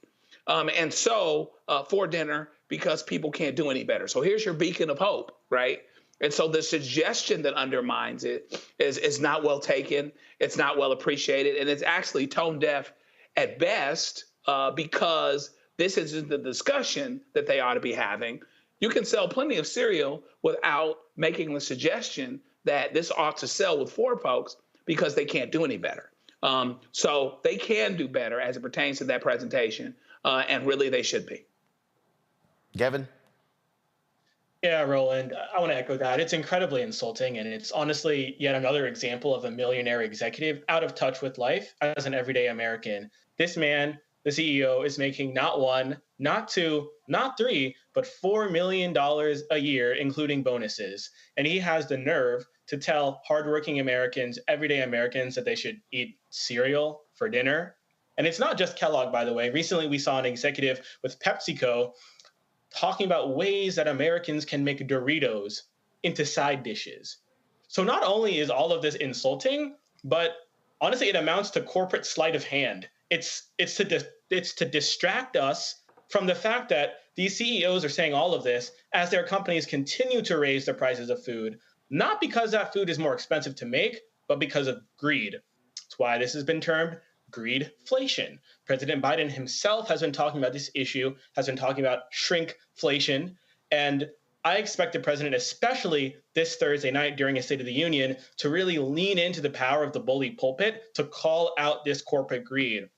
And in my opinion, this is something that Democrats should be doing more and more. I think back in the day, there was this understanding that the Republican Party was the party for the rich and powerful, while the Democratic Party was the party of the working class. And I think it's really important that the Democrats lean into that message again. And, these CEOs on this issue make the perfect villain. Back in December, President Biden said in one of his speeches that any corporation that's not brought their prices back down, it's time to stop the price gouging. And so I expect, again, the president to continue to lean into this messaging, because I really do think it resonates with everyday Americans who are tired of seeing corporations continue to take advantage of their market power, continue to take advantage of some tough times that people have fallen on. And I expect the administration to continue to keep their foot on the gas as they continue to put pressure on companies to say enough is enough. Well, Mustafa. I mean, what more do you say?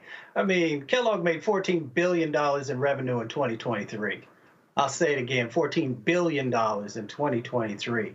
So do you really expect these folks who are running these companies, who are making huge amounts of money, to care about food insecurity, which is what everyday people are often dealing with? We got 44 million people in our country who go to bed hungry every night. 1 in 5 children are suffering because they can't access healthy and affordable food. So if this individual, the head of this multi-conglomerate, wants to actually do something that's helpful, take some of that revenue and begin to change the dynamics that are happening both in rural and urban communities across our country. And that's what it's about. And our letters to them and our emails to them should be about how are you going to redirect some of this profit back into addressing the food insecurity that's happening across our country. Yeah, it's pretty crazy, as you said, $14 billion. So, dude, let's stop tripping here. But that's what we see out of many of these companies. They also now are complaining because the Consumer Financial Protection Bureau, they have come out with some guidelines capping credit card fees at $8. Some people could pay up to $32 when it comes to these fees. The American Banking Association, they are not happy about these fees. They've come out blasting the Biden administration. And then, they always do this one here. Oh, this could have a negative impact. It could cause other fees to actually increase. Yeah, and I love this one here. This is going to reduce competition and increase the cost of credit. Really? Really? Here's President Biden speaking about the new credit card rule during his Competition Council meeting. Under the law, banks are not supposed to charge late fees that are higher than the cost banks have to engage to collect the late payment. But we estimate banks are generating 5 times more in late fees than it costs to collect late payments.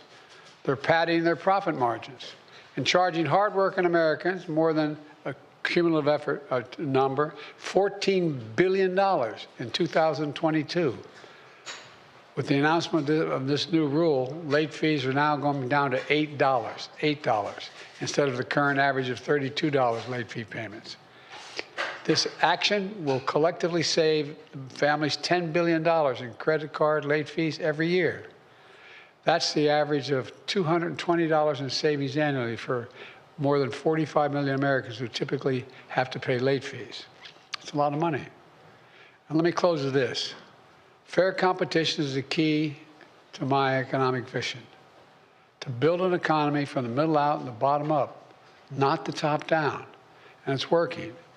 Wages are up more than prices. Unemployment has reached historic lows. Families are finally getting a little breathing room. Prices are still too high, and they shouldn't be this high. That's why we're going to do everything we can to keep lowering costs for hard-working families. Well, and of course, you know, the banks are always going to say the whole deal. I mean, I remember, Joe, when there were hearings and they were like, you know, we've got to have these ATM fees because, you know, it's the cost of servicing the machines. Roland, listen, we have got litigation on this right now. In fact, tell folks to look up McCune Law Group banking fees, and you'll see this credit issue is right next door to this banking issue. Basically, what has happened is the banks figure this into their business model. The reason why Wells Fargo bought Wachovia is because Wachovia had a lot of us kind of banks where people have bank accounts, but they have overdraft. They figure overdraft into their business model. We've been fighting this battle for a very, very long time. And so the suggestion that when you lower a fee from $32 to $8 related to a credit card and somehow that stifles competition. No, actually what it does is it does something against your business model, and that's why you're fighting against it. And most recently, as it pertains to these banking fees, nonprofits can actually be plaintiffs. So this is another thing. I ain't here to advertise like that, but they can actually be plaintiffs in these situations because this thing has gone roughshod and it's happened for a very, very long time where this figures into someone's business model and there's a suggestion that somehow it's non-competitive or somehow it's going to negatively affect people when they don't have huge credit card fees for late payment, huge overdraft fees for an overdraft. When they take 3 or 4 checks, and you know we regular, right? Sometimes we hoping this one makes it through. We know these two will make through. They change the order to maximize the fees. No, it's real hot. It's been going on like that for a long, long time. So the suggestion that this is anything but padding profits really is dishonest. Gavin. Yeah, and I think one thing it's important for us to keep in mind is that late fees, studies have shown, disproportionately burden folks in low income and Black communities. So the relief that the administration has delivered today or will be delivering will serve to benefit our community in incredible ways. I also want to look to the future a little bit. Let's not forget that during the Trump administration, there were all-out efforts to gut the CFPB, the Consumer Financial Protection Bureau. So if Americans are happy with these actions that the Biden administration is taking to cut down on late fees and other junk fees, they should understand that their choice in November should not be any clearer, should not be any easier. If you want more of these actions, vote for the Biden-Harris ticket. If you want for the agencies that are seeking to bring down these fees to be gutted, you vote for the other ticket. And I also think it's important for Americans to keep in mind that this announcement today is not happening in a vacuum. This administration has been working to bring down costs in a number of ways. The president today just announced this new strike force, and it's going to be looking at issues like healthcare. How can we reduce the costs associated with accessing healthcare? And of course, the administration has already delivered on that in huge ways through the Inflation Reduction Act and capping the cost of insulin for our seniors, which, by the way, will also disproportionately benefit Black seniors who are disproportionately affected from type 2 diabetes. They're also going to be looking to reduce fees when it comes to cable billing and a whole host of other issues. By some estimates, all of this work should save American families $20 billion in junk fees on an annual basis. And of course, I also believe that this Thursday, the president is really going to lean into this message, because he did that last year during the State of the Union. He announced this all-out war on junk fees, and the reception could not have been any more positive. So I expect him to do that again this Thursday, because, Roland, I don't know about you, I don't like junk fees, I don't like late fees, I don't like any of those fees. So I've never met anyone who does. So I expect the administration to continue to press hard on this work. Mustafa, I mean, again, the banks crack me up with this, we just, we're so poor. I mean, what are we going to do? I mean, it's hilarious if it wasn't so deadly and destructive to our communities. First of all, I appreciate what Joe and Kevin just shared. And I also appreciate, because I call out when somebody's doing something well and when somebody isn't doing something well. And I think the president, in helping to get more dollars back into people's pockets, is an important step. And he's been doing it in a number of different ways. But getting back to the banks, because I like talking about banks. They made $1.1 trillion, $1.1 trillion of credit card debt that's currently out there. And we know that they are the ones that are holding that. They also understand that if you miss a payment, you might go from a 13% interest rate all the way up to 20+% interest rate. So they understand the game. Joe shared with us, that there is actually a systemic set of actions that are in place, and understanding who are our most vulnerable and how do we get over on them. Because they understand that in our community, we've got the wealth gap. They also understand that often we're living paycheck to paycheck. And once they get us caught up in this cycle, they continue to make money hand over fist on us, late fees, and then different types of fees that are a part of this process. The average person in our country right now is carrying about $6,000 worth of credit card debt. And they know that most people don't have much disposable income, so you're going to get caught in these cycles. And many people have seen either the videos or lessons that people have shared about how if you just pay the bare minimum, you could be paying for 20, 30, 40, sometimes even 50 years to end up paying off the debt. So anytime, whether it is this current president or another president, can begin to lower, the gap that exists, it's just beneficial for everyday folks. So I applaud the president for the couple of these actions that he's doing and helping to keep more money into our pockets, but also in checking the banks that have continued to make huge amounts of profits off of the backs of everyday people. Well, they're going to keep doing what they do, and that's why you've got to have a Consumer Financial Protection Bureau challenging them every way they can. And so when they start doing all their whining, complaining, you go, yeah, whatever. And remember, Republicans, they tried their best to shut the Consumer Financial Protection Bureau down because they were trying to protect these companies who have been screwing over American taxpayers over and over and over. Going to a break, we'll be coming back with more Roland Martin Unfiltered on the Black Star Network. You heard why we're marching, and it's really a launch. It's not even a march. We're launching. That's right. A 42-week campaign. March the 2nd at 10 o'clock in Raleigh and 33 other state capitals and the District of Columbia. This is a historic move to mobilize the most powerful untapped block of voters in this country. That's right. Poor and low wealth voters who make up 87 million votes. And it's never been tried before. Never been tried before in history. At the same time, same message, same focus. And when that power turns loose, they will not be able to figure out the political calculus. I don't know about you, but I'm ready to shake things up. I'm ready to get up out of the valley. I'm ready for God to put his spirit on us. I'm ready to be used to change this nation. And what we're saying is, can't we come together? Can't we come together around an agenda? You ain't got to like everything about Reverend Barber. You don't have to like everything about Sangria. You don't have to like everything about Long Choir. But can we come together and say, it's time to end poverty as the fourth leading cause of death? It's time to have $15 and a living wage indexed with inflation. So every time inflation goes up, the minimum wage goes up. It's time to have health care for all. It's time to fully fund public education. Can't we come together? It's time to protect women's right to women's health. It's time to have affordable housing for everybody. It's time to stop the proliferation of guns. Ain't no way folk ought to be able to have more guns than they have food, more guns than they have meat on their table. That makes no sense. Isn't it time for division to be ended and love to take over? Can't we organize around that? Look at your neighbor and say, neighbor, I don't need to like everything about you, but can't we organize for power? Can't we stand for justice?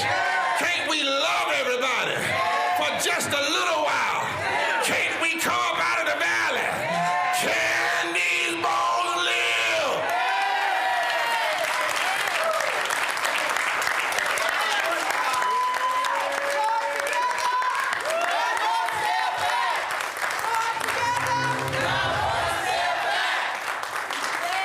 What's up, y'all? This is Wendell Haskins, a.k.a. Win Hogan at the original T Golf Classic. And you know I watch Roland Martin Unfiltered. All right, y'all, welcome back to Roland Martin Unfiltered. Okay, so you know what? The folks at the Tennessee Holler do some amazing work, y'all. But if you want to understand how absolutely outrageous Republicans are, they are trying, so now they always love talking about local control and big government and small government. Do you know what they do in Tennessee? Now remember, they basically disbanded the Citizens Review Board in Nashville. Now they're trying to pass laws in the state capitol negating laws that cities pass to govern their police departments.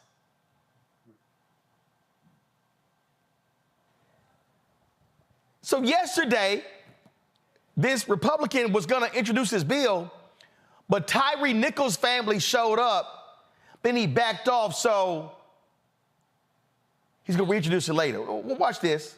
Mother and father of Tyree Nichols. They are here advocating for just laws and against 1931. Just want to thank you for your work in Memphis and Shelby County and for our country to end the police brutality epidemic.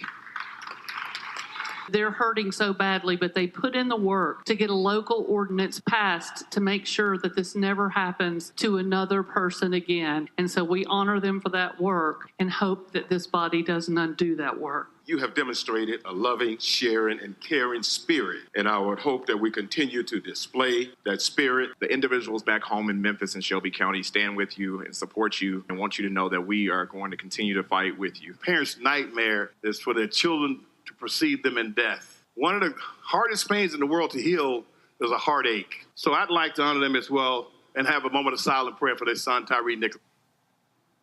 Thank them for being here. Thank them for having the courage, the fortitude to move ahead with honoring his legacy by actual work that will change the justice system. A legacy of justice. It's the most unnatural thing in the world to have to bury a child. Thank you, Mr. Speaker. I recognize that I'm out of order, but we have one bill left on the calendar, and Representative Gillespie and I have been working diligently on this with some possible amendatory language. I would ask that this bill be rolled to next available space, next available calendar on Thursday. Roll to Thursday. So they rolled it to Thursday because they were so embarrassed that Tyree Nichols' family was present. Mustafa, again, if people want to understand why elections matter, these fascists in Tennessee, these white Republicans, they are so hell-bent on protecting cops, they are going to override what the city council in Memphis did. So they're saying, damn your city, that you fund your police department, we're going to tell you what to do and how to govern your police department? Yeah, it is about making sure that they continue to have power to frame out the direction, not only for the state, but all the way down to local municipalities. You know, we see these dynamics that are playing out in Tennessee. We've seen them before. We saw them in Mississippi when they wanted to put in their own system there in Jackson. We saw it in Flint, Michigan, when the state there, brought in and had all these different dynamics going on that were not healthy and caused the Flint water crisis. So we see what happens when you have these individuals who are power hungry and think that they know better than the local folks who have elected their own officials to design systems that best represent what local needs look like. So this is just another example, but it is also the antidote to this type of foolishness, once again, is understanding the power that exists inside of your vote and utilizing it both on the local, the county, and the state and the federal level. This is the Nichols family right here speaking out on this bill. Because these pretextual stops, you know, when they stopped our son, Tyree, they came up with all these different excuses as to why they stopped him. But as we all know, none of those excuses panned out. And so I think what those people don't understand, these pretextual stops, all they doing is harassing us, the black citizens of Memphis. We just had another shooting yesterday, this morning. They said that the gentleman reached for their gun as the reason why they had to shoot and kill him. Well, you know, they said that about my son, too. They said that he reached for the gun, and we all know that in the video, it doesn't show anywhere where he was reaching for any gun. So I don't understand what the problem is. I hear people saying that they use these pretextual stops in order to find drugs or to do these type of different things. But how many, statistically, how many arrests have been made behind these pretextual stops? 0.1%. So, really, what's the problem? It prevents locals from not enforcing state law. You are correct. Right. It prevents locals from having control over their own police practices, which is why Tyree Nichols' family is against it. Just put people of color in harm's way, which is what Tyree Nichols' family was telling you. Does that impact your thinking at all there? Like, that they say this impacts people of color more and that these pretextual stops don't actually lower crime rates? Does that matter to you? Well, I don't believe that. Anyone can get data from anything. So what and data make it into whatever you want it to be. What data are you working Look at the demographics of the city of Memphis. What data are you working from? The demographics of the city of Memphis? No, I'm saying that's what you were talking about. Of course the data would point to that. I'm asking what your data says. What data are you using? Because I asked Brent Taylor, he didn't really seem to have any data. Is there somewhere you can point us for your data, John? I have been targeted by police so often. Most of the state representatives on this committee sponsored a resolution to honor Tyree Nichols' life. If you truly want to honor his memory, I'm asking that you oppose this bill today. Y'all talk about how important data is, and this is going to nullify that. Chairman Crawford, we have 16 ayes and 5 noes.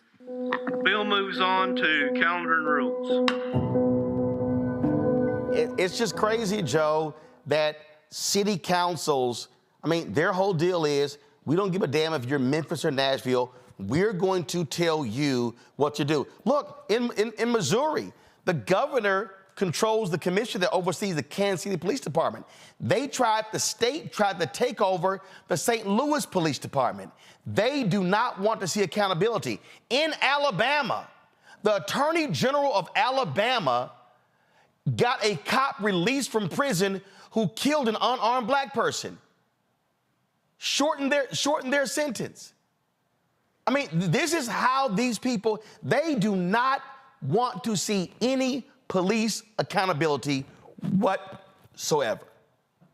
And it also speaks to this larger issue of local control. They'll talk about hands off and local control unless and until they know that they don't have the numbers locally. And so the state reaches in and changes things. You've seen this state by state, things happening in terms of ways people are, judges are getting elected in black cities, et cetera, in Alabama and otherwise. They will say on the judicial side, as it pertains to legal things, you know, we used to have these arguments about judicial activism versus judicial strength. Do you believe in legislating from the bench? They'll say that we don't legislate from the bench and we believe in hands off. We're judicial restraintists unless and until it's time to change abortion, when you know that the legislature is not going to be behind you and you know that the people aren't going to be behind you. So this is why elections matter. This is why elections are important, because at the end of the day, you know, here's the solace I take in it. There's going to be a fight, and there'll continue to be a fight. But the solace and the good news is that this is happening the way that it is because they know they're outnumbered. Where they're not outnumbered, they're getting ready to be outnumbered. We talk about 2043 all the time, but in a lot of places, and as it pertains to certain opinions and points of view and certain issues, they are outnumbered. And so therefore, they have to be creative about ways to be in charge. So they're fine with judicial restraintism unless they need to be activists. They're fine with having their hands off unless their hands need to be on because people have a different opinion. And so people have to be passionate about, hopefully this underscores the urgency of this election and of every election. You know, it's Super Tuesday, a lot of places right now. We've got to vote and not mess around with this thing because they're going to take away as much as they possibly can. Seconds each, Gavin, Mustafa. Gavin, go. Give it a go. Yes, I'm going to say, look, one of my fondest memories of my time at the White House was being able to meet the Tennessee Three, Reps Jones, Pearson, and Johnson. I want to tip my hat to them. I want to tip my hat to the many other Democratic state lawmakers who are in Republican-controlled state houses around the country. This just comes down to hypocrisy and what we just listened to and what we just saw. It's not about local control. It's about Republican control, and it's anti-democratic. They turned off the microphones when the Tennessee Three tried to speak up for gun control legislation last year. And we've seen these assaults on our democracy continue to happen in these Republican-controlled state houses on this issue, on access to reproductive freedom, on the right to vote, on book bans. And we need to wake up. We need to wake up. Joe just mentioned today is Super Tuesday in North Carolina. Voters will be voting in the primaries for the gubernatorial election. And in many cases, the reason why so many of these Republicans in these state houses stay in office is because they run unopposed cycle after cycle because we're asleep to what's going on. And so it's time for us to wake up. And I do think that instances like these help wake us up. So we got to wake up and we got to stay awake as we see these threats and assaults on democracy happening state by state. Mustafa? Yeah, I mean, it's real simple. You have power. Use your power by making sure that you're voting. You're voting in individuals who care about your community and individuals who will also help to make change happen. So you have power unless you give it away. All right, then. Gentlemen, I appreciate it. Thank you so very much. Kevin, Joe, Mustafa, thanks for joining us. Folks, that's it for us. We got to go. In a few minutes, I'm going to be on Canadian broadcast television covering Super Tuesday. We're going to be, of course, breaking it all down for you tomorrow as well. The election results tonight all across the country, so tune in to that. And, of course, we're going to have a live State of the Union coverage right here from our Black Star Network studios on Thursday as well, beginning at 8 p.m. So prepare for that as well, folks. That's it. Don't forget, join the Bring the Funk fan club. Send your ticket money order to P.O. Box 57196, Washington, D.C., 20037-0196. Cash App is $RM Unfiltered. PayPal R Martin Unfiltered. Venmo is RM Unfiltered. Zelle, Roland at RolandSMartin.com. Roland at RolandMartinUnfiltered.com. And be sure to download the Black Star Network app. Apple phone, Android phone, Apple TV, Android TV, Roku, Amazon Fire TV, Xbox One, Samsung Smart TV. I'll see y'all tomorrow. Holla! Black Star Network is here. Oh, no punch! I'm real revolutionary right now. Thank you for being the voice of Black America. All momentum we have now, we have to keep this going. The video looks phenomenal. See, there's a difference between Black Star Network and black-owned media and something like CNN. You can't be black-owned media and be scared. It's time to be smart. Bring your eyeballs home. You dig?